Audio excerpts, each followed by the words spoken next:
Hey guys, it's Ted Bogert. Welcome back to the TED Show. I am excited to have a new guest on. This is Dr. B. I'll let him pronounce his name better because I almost butchered it earlier. Dr. B is the owner and clinical director at Physical Balance Center Orlando, and he's president of the Greater Haitian American Chamber of Commerce, which is what drew my attention. I didn't know about it, so I always like to bring you guys information and so that you can see what else is amazingly going on in our community. Dr. B, welcome to the show. How are you on this crazy, dark, gloomy day? Hello, it is a crazy, dark, and gloomy day. I'm doing well. Thank you for having me. I'm excited to have you. So tell them how you really pronounce your name. The name is pronounced Idle Bonhomme. Which is why, as you all know, between my New Jersey / New York / Southern accent, I would have butchered that. So I love that he goes by Dr. B. Very good.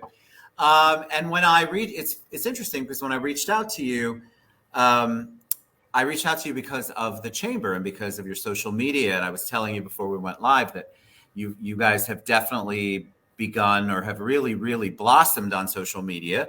And so it's always good for people to understand what we have in Orlando. Before we get to all of that, before you start talking about the Balance Center and the Chamber, tell us a little bit about you. They love origin story. They want to know where Dr. B's from and kind of your journey to becoming Dr. B. Sure, thank you. Well, again, Idle Bonhomme. I'm a doctor of physical therapy but I'm originally from Gonaives, Haiti. Small town in the northern part of Haiti called Gonaives. I said I'm a father, I'm a son, a husband to be, but also a friend to many. And I'm here, Central Florida, but I came here to the United States at the age of 6 and then started my classical primary schools here down in Southwest Florida, a small town called Immokalee. Not too many people are aware where that at, but Immokalee, Southwest Florida, between Naples and Fort Myers. Yes. A fairly farm immigrant town. So grew up there and eventually was blessed, graduated high school, and went to the great University of Florida. I'm a Gator. Gators. I'm a Gator. And, of course, and then from there, life happens. I started working, went for my master's, and finally did my doctorate at Nova Southeastern University. Lived in the Treasure Coast or Space Coast for a little bit, and decided to grow and develop more and transition back to Central Florida. And here I am. And here you are. All right, so let's talk about it. Bachelor's degree is one thing. Master's degree, I have one of those. PhD, did you know the whole time what you wanted to do? Did it change over time, or did you always know you wanted to be in your current arena, which we'll talk about in a minute? I knew I wanted to be in the healthcare field, but I think as I grew and matured, I realized my strengths and weaknesses and discover certain field that I can flourish in. So along that journey, I discovered physical therapy. And that's what, so tell us the name of your company. I love the way it's spelled.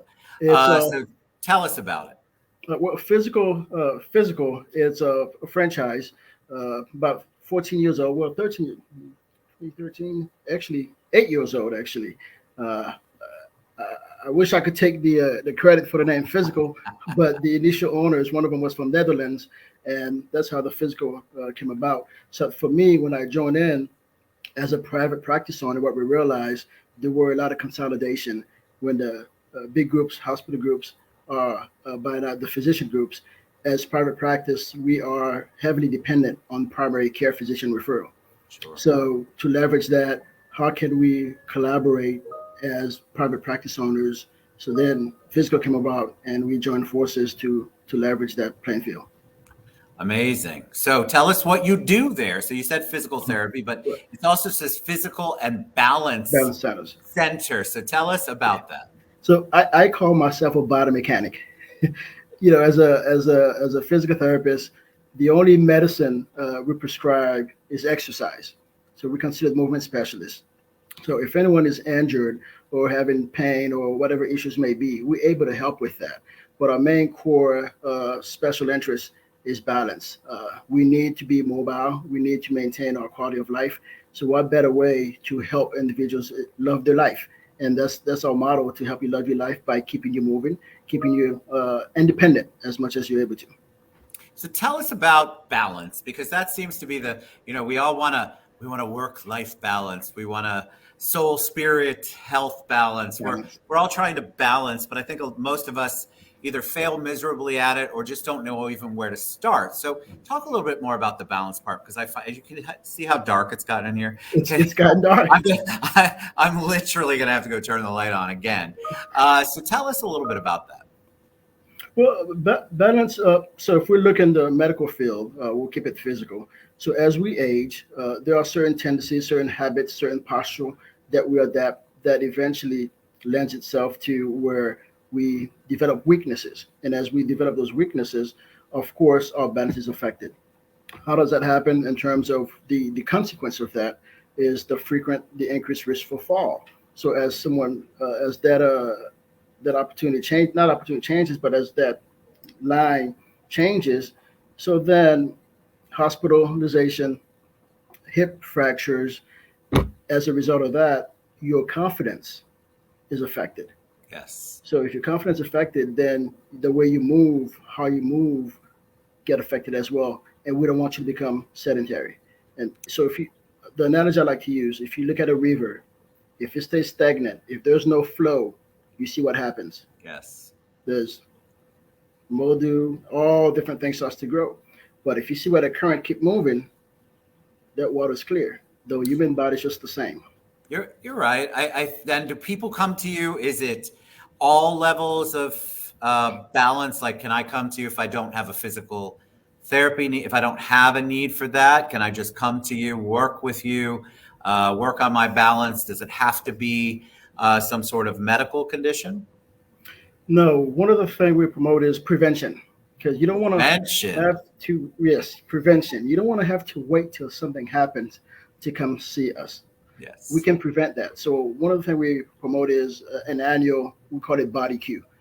Many times you go to your physicians, you have and you go to primary care physician, you have your annual physical, right? Whether they do your chemistry, your blood pressure, and all that. So in the physical therapy world with physical, we promote body Q. What is your numbers in terms of your posture, in terms of your heart rate, in terms of your muscle strength? So we give you a score to see, look at your balance, look at your strength, or your range of motion.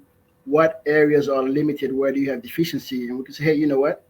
Last year, for example, if we look at our grandparents, before they used to just get up and go, but That's right. now it seems like they've developed this adaptation where they're pushing with their hands to get up, or they're walking and holding. But we take it as normal. But that's their body's way of adapting to the change. So That the higher the number, the better.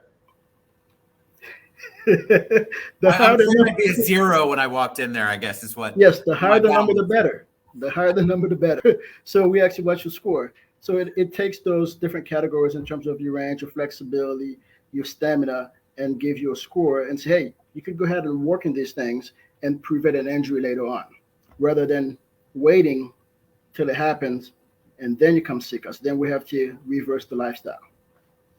And so, what do you find people of all ages are coming to your center? Is it primarily older or they're younger? Like, I'm sure all of us could use balance. That I know for a fact, me We included.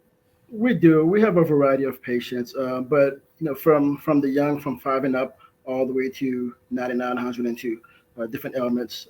So we do regular traditional orthopedics, but also, of course, I love my geriatrics as well. Just to be able to hear those stories and be empowered by them as I empower them with their life Yes. stories. I feel like I'm one of those geriatrics at this point. All right, so You're far from that's that. your that's your business. You're kind. That's your business, which is amazing. I love it. I think we could all use some balance. So you guys definitely want to check that out. The website scrolling across the bottom. Let's talk about the Greater Haitian American Chamber of Commerce, which is how I discovered you Yes. on social media, and I loved it. I thought, where have they been? And so I'm fascinated. Tell us about the chamber. Tell us how it serves the community and kind of the impetus behind you, because you're the leader. You're the leader of the chamber. I have been. Yeah, I've had the opportunity to serve in that position for the past 4 years now. So the chamber has been in existence since 2007. Like any other organizations, there's ups and downs as well, changing management, if you will.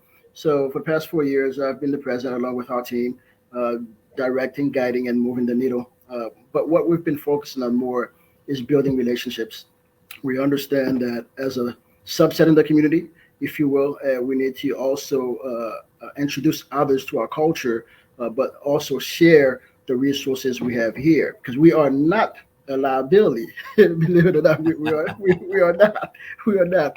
But if we don't go outside of our four walls, outside of our comfort zone, outside of our community, others won't know. So we go outside and invite them in so they're able to enjoy our cuisine, but at the same time to learn and get to know us better.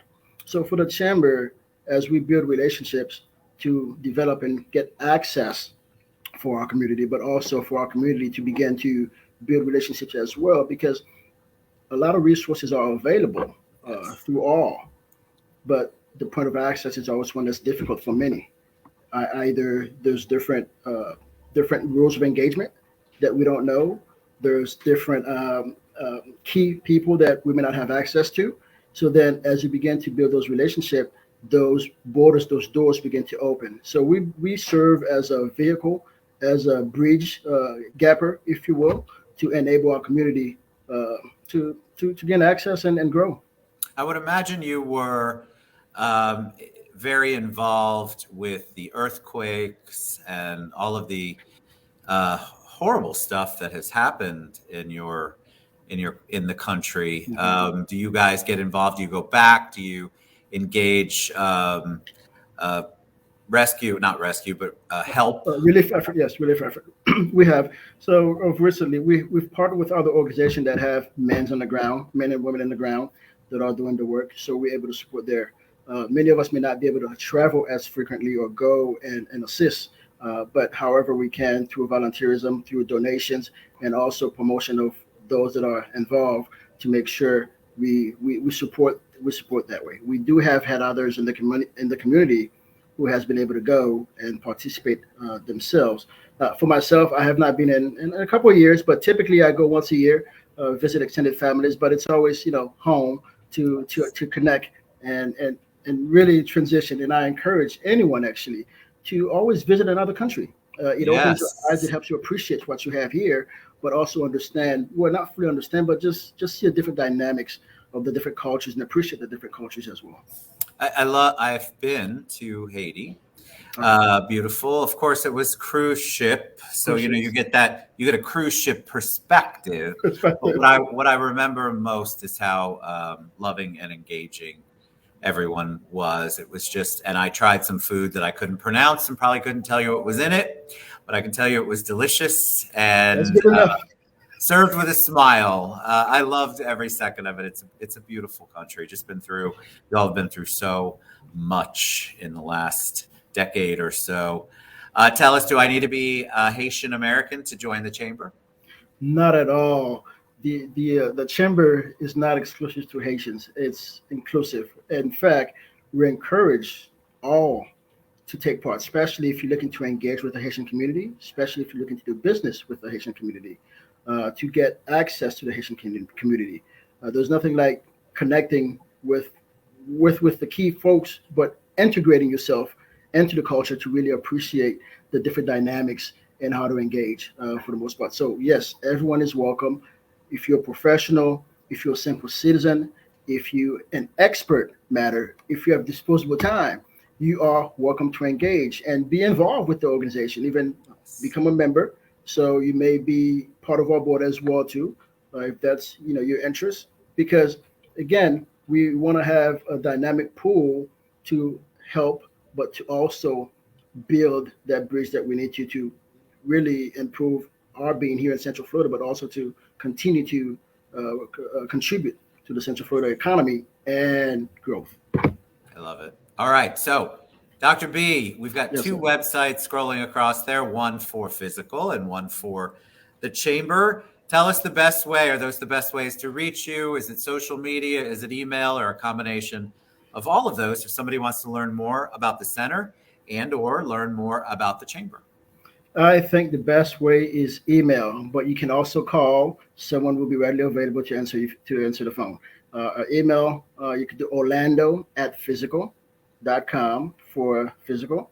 For the Nice. chamber, you could do info@ghacc.org, and then someone will respond to you. As far as physical, our phone number is 321-369-9133. Someone also will be able to answer you and help you love your life. So good. I love your energy. I love everything. Guys, I want you to get involved. First of all, we all need balance. So you definitely want to reach out to Dr. B there, and that's orlando@fyzical.com. Or, of course, he's tagged in this show, so you can reach out to him via social media, or I'll get you to him. And also for the chamber, I'd love for you guys to get involved. Remember, these are people. There's all sorts of walks of life there, all sorts of different industries, and people at different levels in their business. And so it's a great way for you to get involved, explore a different side of what we have to offer here in Orlando. And I always encourage people, get involved in your local Yes. chambers. There's so much good that goes on in those. So I will definitely be at one of your next events. Dr. B, thank you so much for being on the show. I loved every second of it. Well, thank you for having me. Thank you. It's a great opportunity, and hopefully, the world get to see and share, and we'll meet very soon. I would love it. All right. You guys reach out physical.com/west-orlando or GHACC.org.